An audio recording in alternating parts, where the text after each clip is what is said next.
안녕하세요 여러분. 인덕원미래 부동산 연구소입니다. 오늘은 주택 매도를 계획 중이신 분들이라면 반드시 알아야 할 양도소득세 폭탄을 피하는 핵심 절세 팁을 준비했습니다. 바로 1세대 1주택자의 가장 큰 절세 혜택으로 꼽히는 장기 보유 특별공제에 대한 이야기입니다. 과거에는 1세대 1주택자가 집을 오래 보유하기만 했다면 본인이 직접 살지 않고 전세나 월세를 주었더라도 큰 폭의 세금 공제 혜택을 받을 수 있었습니다. 하지만 2021년 2월 소득세법 시행령이 개정되면서 세금 계산 상황이 완전히 달라졌습니다.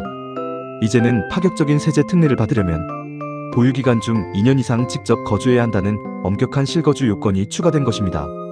이는 투기 목적을 막고 실제로 주택에 거주하는 실수요자 중심으로 세금 혜택을 개편하기 위한 정부의 조치였습니다. 그렇다면 여기서 많은 납세자분들이 치명적인 오해를 하는 아주 중요한 의문이 하나 생깁니다. 만약 부모님이 10년 이상 실거주하시던 주택을 내가 상속받아 팔게 된다면 부모님의 거주기간을 그대로 인정받아 세금 혜택을 누릴 수 있을까요? 혹은 부모님을 모시느라 부득이하게 그 상속주택에 내가 들어가 살지 못했다면 예외적인 사정을 참작해줄까요? 최근 이와 관련하여 수천만 원에서 수억 원의 세금이 좌우될 수 있는 대법원의 아주 단호한 판결이 나왔습니다. 오늘 영상에서는 2026년 1월 선고된 이 최신 대법원 판례를 중심으로 많은 분들이 놓치고 있는 상속주택, 장기 보유 특별공제의 거주요건 함정에 대해 낱낱이 파헤쳐보겠습니다. 끝까지 채널 고정해주세요. 그럼 본격적으로 가장 헷갈려하시는 상속받은 주택의 거주기간 산정 방식에 대해 파헤쳐보겠습니다. 많은 분들이 우리 부모님이 이 집에서 10년 넘게 사셨으니까 내가 상속받아서 팔 때도 당연히 거주요건이 채워져서 세금 혜택을 크게 받겠지? 라고 착각하십니다. 하지만 세법은 아주 냉정합니다. 세법상 상속받은 자산을 내가 취득한 날은 부모님이 집을 애초에 사신 날이 아니라 바로 상속이 개시된 날, 즉 부모님이 돌아가신 날로 명확히 규정되어 있습니다. 따라서 장기 보유 특별공제를 위한 거주기간을 계산할 때도 부모님이 상속 개시 이전에 거주하셨던 기간은 상속인인 내 거주기간과 절대로 합산되지 않습니다. 오로지 상속인이 주택을 물려받은 시점 이후부터 해당 주택에 직접 그리고 실제로 거주한 기간만을 기준으로 산정해야 합니다. 1세대 1주택 특례를 적용받으면 보유기간과 거주기간 공제율을 합산해 최대 80%까지 세금을 공제받을 수 있는데 이 엄청난 절세 혜택은 실거주 요건을 본인이 직접 채웠을 때만 주어지는 겁니다. 이와 관련해 최근 2026년 1월에 선고된 대법원 판례를 살펴보면 법원의 단호한 입장을 확실히 체감하실 수 있습니다. 한 상속인이 상속주택을 팔면서 공제를 신청했는데 정작 본인이 상속 이후 거주한 기간은 단 1개월에 불과했습니다. 국세청이 거주요건 미달로 세금을 부과하자 상속인은 억울하다며 소송을 냈죠. 내가 부모님을 모시느라, 즉 부모 봉양 때문에 부득이하게 그 집에 못 들어갔던 거다. 게다가 지구단 위계획 같은 피치 못할 사정도 있었다. 이런 억울한 사정을 배려해줘야 한다. 라고 호소했습니다.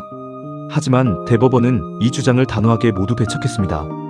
과거와 달리 세법에 엄격한 거주요건이 추가된 것은 파격적인 세제 혜택을 투기 목적이 아닌 실제 거주하는 실수요자 중심으로 개편하기 위함이기 때문입니다. 대법원은 이러한 세법 개정 취지를 짚으면서 어떠한 피치 못할 사정이 있었든 관계없이 상속인이 주택 취득 후 실제로 거주한 기간만을 기준으로 삼는 것이 정당하다고 판결했습니다. 결론적으로 부모 부양이나 지역개발 계획 등 아무리 합당하고 안타까운 사연이 있더라도 본인의 실거주 요건을 채우지 못했다면 예외 없이 공제 혜택을 받을 수 없다고 쐐기를 박은 것입니다.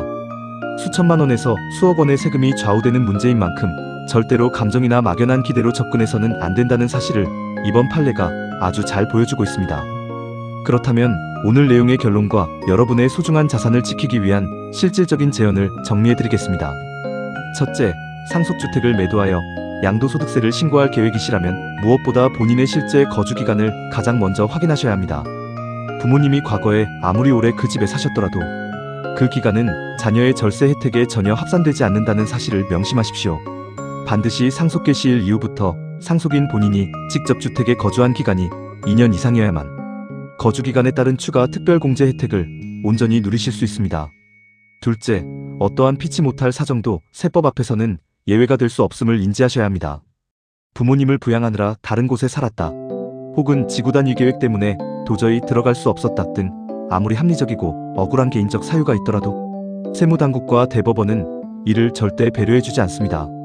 실수요자 중심으로 세법이 개정된 만큼 실거주 요건은 피도 눈물도 없이 엄격하게 적용됩니다. 마지막으로 상속주택 매도라는 중대한 결정을 내리기 전에는 반드시 세무 전문가와 미리 상담하시길 강력히 제언합니다.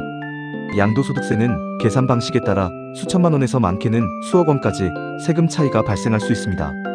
막연한 기대감이나 잘못된 정보로 섣불리 집을 팔았다가 거액의 세금 폭탄을 맞는 일이 없도록 오늘 강조해드린 상속 이후 본인 직접 2년 실거주라는 핵심 요건을 철저히 대비하시기 바랍니다. 절세의 완성은 정확한 법률 확인과 빈틈없는 사전 준비에 있습니다. 오늘 영상이 여러분의 현명한 자산 관리에 도움이 되셨길 바랍니다. 시청해주셔서 감사합니다.